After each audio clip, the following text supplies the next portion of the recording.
Margaret Callahan arrived at the hotel the same way she had arrived everywhere for 40 years. Early, quiet, through the side entrance. She had learned, sometime during her second tour in Vietnam, that the most useful people in any room were the ones nobody looked at twice. The ones who moved between tables with a clipboard, or a water pitcher, or a blood pressure cuff, doing the work that kept other people alive, while the room paid attention to someone else entirely. She had made peace with that arrangement a long time ago.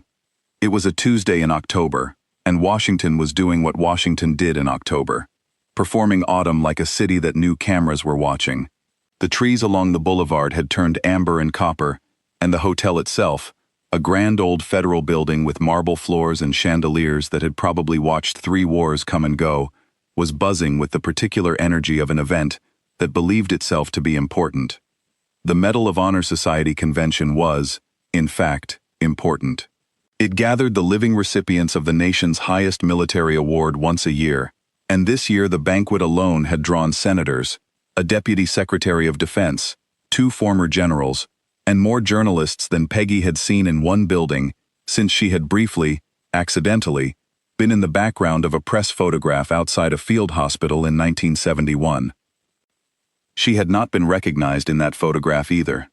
Peggy was 67 years old, with short silver hair she kept neat out of habit, and hands that were steady in the way that only comes from years of using them under pressure. She had been hired through a nursing care agency to provide medical support to elderly recipients during the 3-day event. Several of the men attending were in their 80s and 90s, and their families had quietly arranged for professional care to travel with them, to watch their medication schedules and their fluid intake, and the particular gray color that sometimes came into an old man's face just before something went wrong. Her primary patient was Harold Fitch.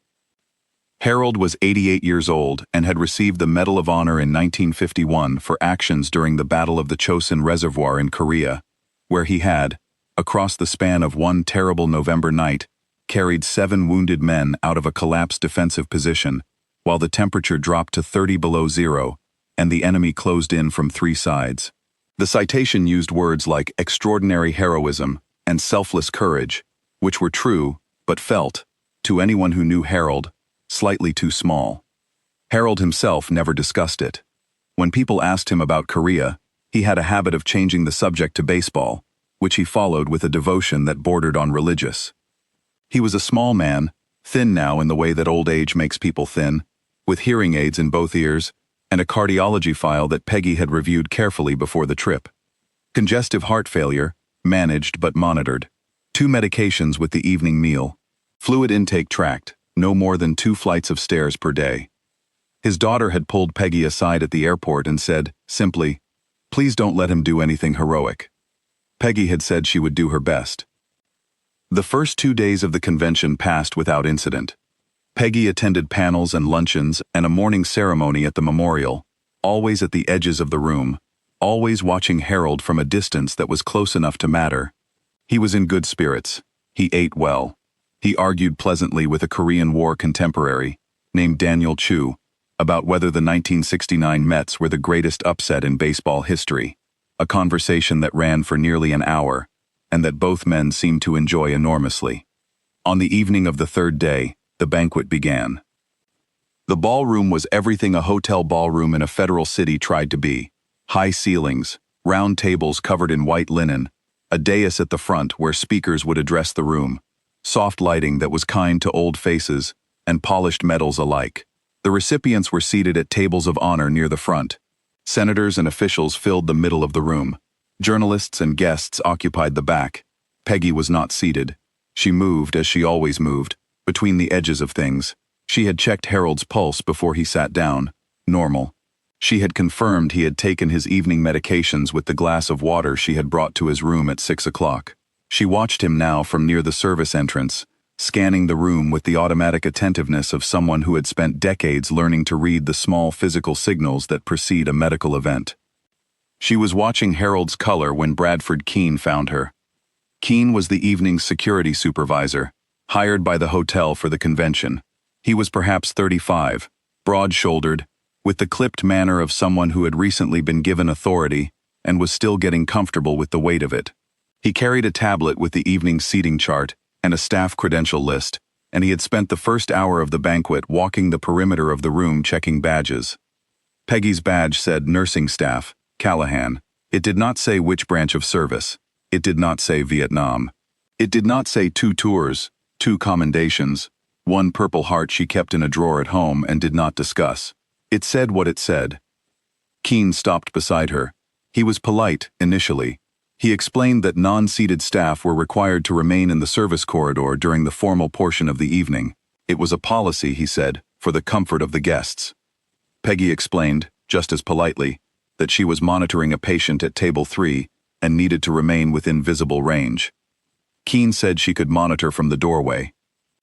Peggy measured the distance with her eyes. 60 feet, maybe more. She said she preferred to stay closer. Keene said the doorway was the appropriate position for staff during a seated event. His voice had not risen. Neither had hers.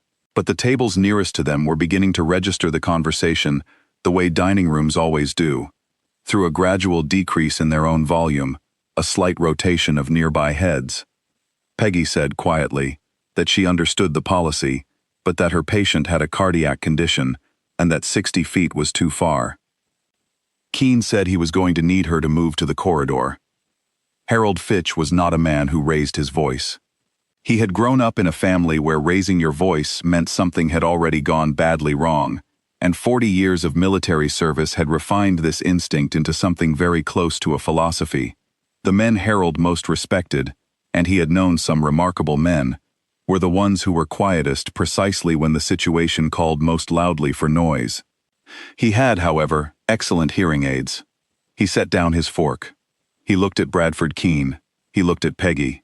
He looked back at Keene with the expression of a man who had once made a series of very clear decisions in 30 below zero darkness, and was now preparing to make another one. He said, "Do you know what this woman has done?" Keene said he was simply following event protocol. Harold said, "I'm asking you a question." The table went quiet. The table next to it went quiet. The quiet spread outward through the ballroom, the way quiet does when something real is happening inside, all the performance of an evening. Harold did not wait for an answer.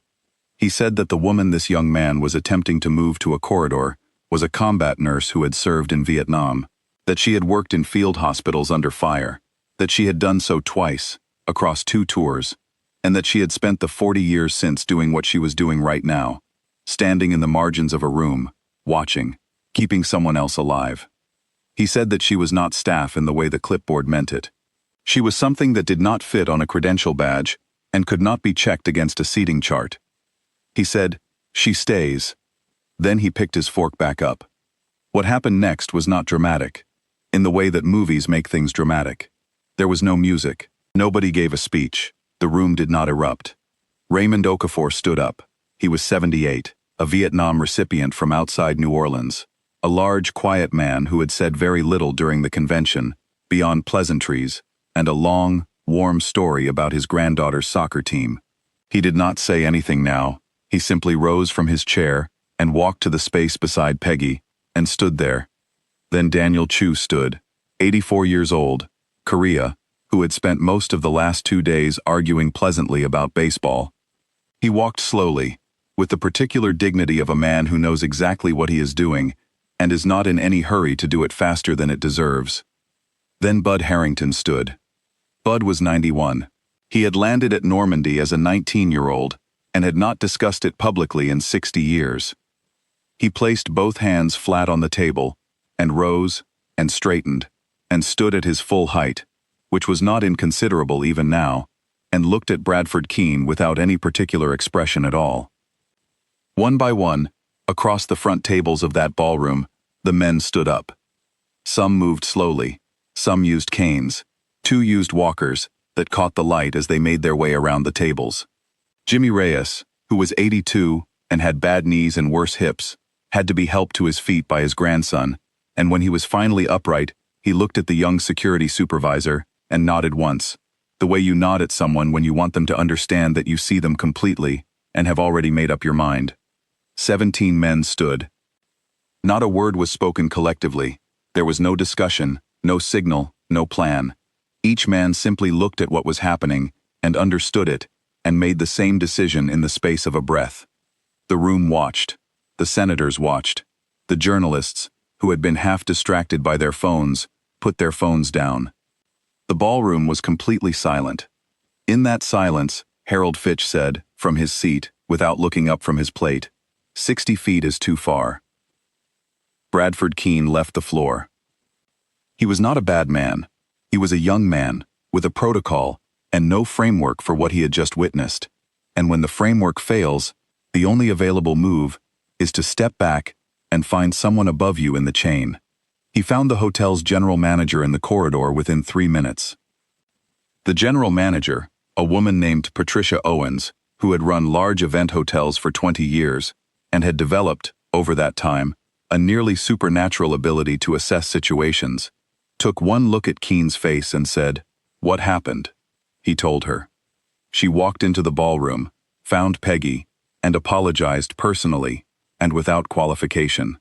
She comped the nursing care agency's full weekend services. She arranged for a chair to be placed for Peggy at the edge of table 3, close enough to Harold Fitch that she could hear him breathe if she needed to. Peggy thanked her and sat down. She checked Harold's pulse. Normal. She noted that his color was good and that he had eaten most of his salad, which was encouraging. She watched him resume his conversation with Daniel Chu, who had returned to his seat and was now, improbably, picking up the Mets argument exactly where it had been interrupted, as though the entire episode had been a brief commercial break. Harold glanced at Peggy once, just once. He said, without ceremony, "His fluid intake looks fine to me, but you're the expert." Peggy said, "It is. You've been doing well." He nodded and turned back to Daniel. The photograph appeared on social media the following morning. A guest at one of the middle tables had taken it during the standing. It was slightly blurry, taken on a phone camera by someone who was not a photographer, but it captured something that professional photographs sometimes miss, precisely because they are too composed.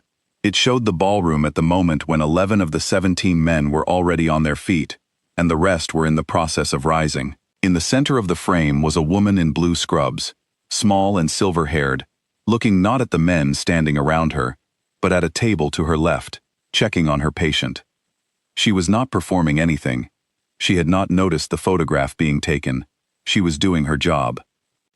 By afternoon, the image had been shared several 100,000 times. By evening, the story had reached every major news network. The interviews that followed were brief. Peggy gave 4 of them over the next 2 weeks, and said essentially the same thing in each. She said she had not been trying to make a point. She had been trying to watch Harold Fitch's breathing. She said the men who stood were the story, not her. She said she was a nurse, and nurses stand in the margins of rooms, and that was simply the nature of the work. She said Harold was the one who deserved to be talked about. Harold, when a reporter caught him outside his hotel room the morning after, said, "She's wrong about that, but she's wrong about it in exactly the right way. That's what nurses always do." He paused. He said, "Every single one of them." He went inside and closed the door. 14 months later, Harold Fitch died at home in the early morning, quietly, in his own bed, with his daughter asleep in the next room and a baseball game on low on the television, because he had fallen asleep watching it and nobody had wanted to turn it off. His daughter called Peggy that morning.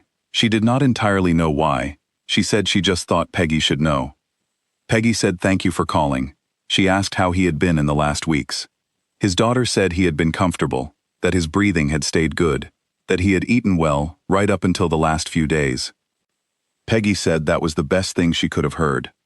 She attended the funeral on a Thursday, in a small church outside Annapolis, which held perhaps 80 people, most of them old, many of them military, several of them walking with the slow, careful movement of men whose bodies had been used very hard for a long time and had not entirely recovered. She sat near the back. She wore her scrubs. Not because she was working, not because she had a patient to monitor, or a clipboard to carry, or a reason that would appear on any credential badge. She wore them because they were what she was. And because Harold Fitch, who had carried 7 men out of the dark in 30 below zero cold, had looked across a crowded ballroom and seen her in them, and known immediately what they meant, and said so, in the plainest and most permanent way he knew how. She thought that deserved to be honored.